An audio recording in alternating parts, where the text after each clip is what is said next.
mengejutkan kali ini datang dari keluarga penyanyi papan atas tanah air, yakni Bunga Citra Lestari. Pasalnya, sang suami baru yakni Tiko Aryawardana tengah dideru polemik hukum, lantaran diduga melakukan penggelapan uang dengan total kerugian yang menyentuh angka miliaran rupiah.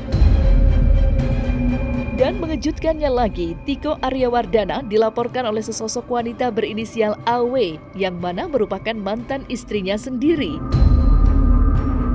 Sontak saja, kabar itu membuat geger seluruh jagat maya, mengingat kehidupan Bunga Citra Lestari yang selama ini nampak jauh dari cibiran dan kontroversi. Ditambah lagi, tudingan itu datang di saat sang penyanyi tengah menikmati betul hari-hari barunya sebagai Nyonya Tiko Aryawardana. Lantas, seperti apa pernyataan pihak kepolisian atas kasus ini? Benarkah pula Tiko terancam hukuman penjara selama 5 tahun apabila terbukti benar melakukan penggelapan itu? Kami dari Polres Metro Jakarta Selatan benar menerima laporan tentang adanya peristiwa dugaan tidak pidana penggelapan, di mana dalam hal ini sebagai terlapor saudara inisial T yang bekerja pada saat itu, yang bersangkutan bekerja di salah satu perusahaan, mantan istrinya inisial AW. Jadi sejauh ini untuk prosesnya pada saat ini sudah masuk proses penyidikan, di mana berdasarkan 2 alat bukti yang sah, kami tingkatkan dari proses penyelidikan ke proses penyidikan. Pasal 374, penggelapan dalam jabatan. Kalau kita laporannya pasal 374, Mbak, penggelapan dengan jabatan. Ancaman hukumannya 5 tahun ya, maksimal 5 tahun. Kalau berdasarkan hukum pidana sih nggak ada harus konsekuensi membayar, nggak ada. Belum, masih saksi ya. Adapun saksi yang sudah kami periksa sebanyak 5 orang saksi, ditambah juga kami mendapatkan hasil audit eksternal dari keuangan. Mungkin itu aja yang kami sampaikan. Untuk prosesnya masih berjalan. Laporannya udah lama ini, di tahun 2022, tanggal 23 Juli tahun 2022. Kita kan lapornya tahun 2022, Mbak, ya kan? Jadi sebenarnya memang ini adalah kewenangan pihak kepolisian ya, karena setelah kita buat laporan, ada temuan, kita masukkan bukti, kita konseling di SPKT, akhirnya dilakukan yang namanya tahap lidik. Nah, nggak tahu tuh, saya juga waktu itu proses itu pihak kepolisian tuh hambatan-hambatannya apa gitu ya. Terus akhirnya di tahun 2024 ini Maret baru naik kepada tahap sidik gitu. Kapan-kapannya? Kalau selanjutnya sebenarnya kita tinggal nunggu dari pihak kepolisian sih untuk tindak lanjut selanjutnya gitu. Setelah perkara ini naik sidik, seharusnya pihak kepolisian sudah mempunyai agenda-agenda, dan kami yakin sekali Polres Jakarta Selatan objektif, transparan, dan pasti akan melihat perkara ini memang benar-benar secara terbuka lah. Dugaan penggelapan yang menyeret nama Tiko sebenarnya telah dilaporkan sejak tahun 2022 silam, namun baru naik sidik pada bulan Maret 2024. Menurut pengakuan Leo selaku kuasa hukum AW, kasus ini terjadi kala Tiko dan kliennya membangun bisnis bersama saat masih berstatus sebagai suami istri, tepatnya pada tahun 2015 hingga 2021 silam. Kala itu mereka membangun sebuah bisnis di bidang makanan, di mana Tiko menjabat sebagai direktur, sedangkan AW menjabat sebagai komisaris perusahaan. Pasalnya, semua modal usaha berasal dari kantong AW. Kemudian usaha mereka pun beroperasi, namun secara tiba-tiba pada tahun 2019, Tiko meminta agar perusahaan mereka ditutup lantaran tidak mampu lagi membayar sewa. Dari situlah pihak AW mulai menemukan adanya dugaan selisih uang.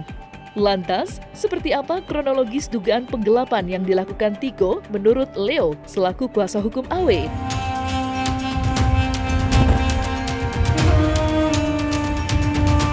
Ada pelaporan berkaitan dengan dugaan penggelapan dengan jabatan. Yang kami laporkan adalah saudara TA berkaitan dengan adanya awalnya bisnis antara TA dengan AW. Mereka membuat bisnis bersama di bidang F&B. Nah, di tahun 2016 tersebut mereka berbisnis bersama, posisinya TA itu yang melakukan operasional dan AW adalah sebagai pihak komisaris. Nah, di 2019 TA akhirnya memberikan informasi kepada AW bahwa bisnis tersebut tutup. Nah, namun kan biasanya kalau perusahaan itu ada yang namanya profit and loss, laporan keuangan gitu loh. Nah, jadi si TA ini memberikan laporan kepada AW tidak lengkap atas laporan tersebut. Nah, kami melihat bahwa ada perbedaan atau adanya yang tidak kesesuaian antara laporan tersebut. Nah, akhirnya dari pihak klien kami, AW melakukan audit eksternal. Nah, berkaitan dengan audit tersebut ada temuan-temuan yang kita bisa lihat waktu itu saat diberitahukan kepada auditor bahwa ada dugaan yang harus diberikan pertanggungjawaban. Nah, itu yang sekarang ini kita sedang proses di Polres Jakarta Selatan. Jadi 2016 itu sampai 2019. Kan harusnya kan perusahaan itu ada yang namanya kan laporan pertanggungjawaban. Saat itu saudara TA sebagai direktur gitu loh memberikan laporan yang mana menurut kami bahwa laporan tersebut itu tidak lengkap. Laporan tersebut tidak lengkap, akhirnya makanya kami melakukan audit.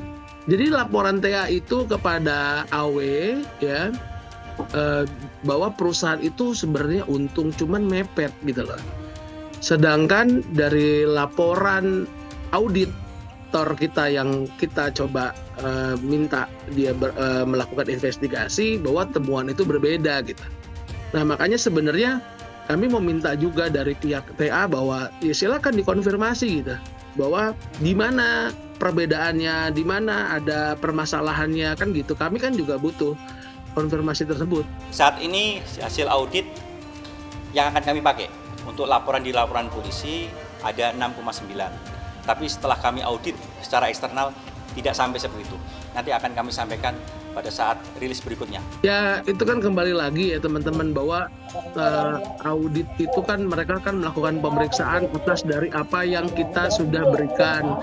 Kalau versi dari pihak penyidik sudah menyatakan seperti itu ya kita kembalikan karena kewenangan semua ada di pihak kepolisian. Jadi nggak apa-apa bahwa nanti kan juga kami juga belum dapat konfirmasi sebenarnya dari penyidik bahwa nilai yang sebenarnya berapa karena waktu itu kami melakukan pemeriksaan audit tersebut keluarlah nilai tersebut dan kita laporkan kepada pihak kepolisian seperti itu. Kalau saya secara detail saya belum bisa sampai ini sama abang-abang karena kembali lagi karena ini kan masih hasil audit apalagi tadi abang bilang dari pihaknya siapa Pak Kasat ya Pak Kasat Polres bilang bahwa ada versinya mereka gitu loh. Jadi kita tinggal tunggu aja bang gitu nanti kami juga sebagai pelapor kuasa hukum pelapor coba untuk mengkonfirmasi gitu loh kepada pihak penyidik karena kami belum disampaikan juga berapa sih versi dari pihak kepolisian berapa gitu. Jadi kita belum bisa detail, kalau secara global kita bisa sampaikan dugaannya 6,9 miliar. Kalau berkaitan dengan data sebenarnya itu kan ada kerahasiaan ya dari auditor, jadi kami juga selaku kuasa hukum tidak bisa dibuka di sini. Karena itu kan masuk dalam proses penyelidikan kepolisian juga.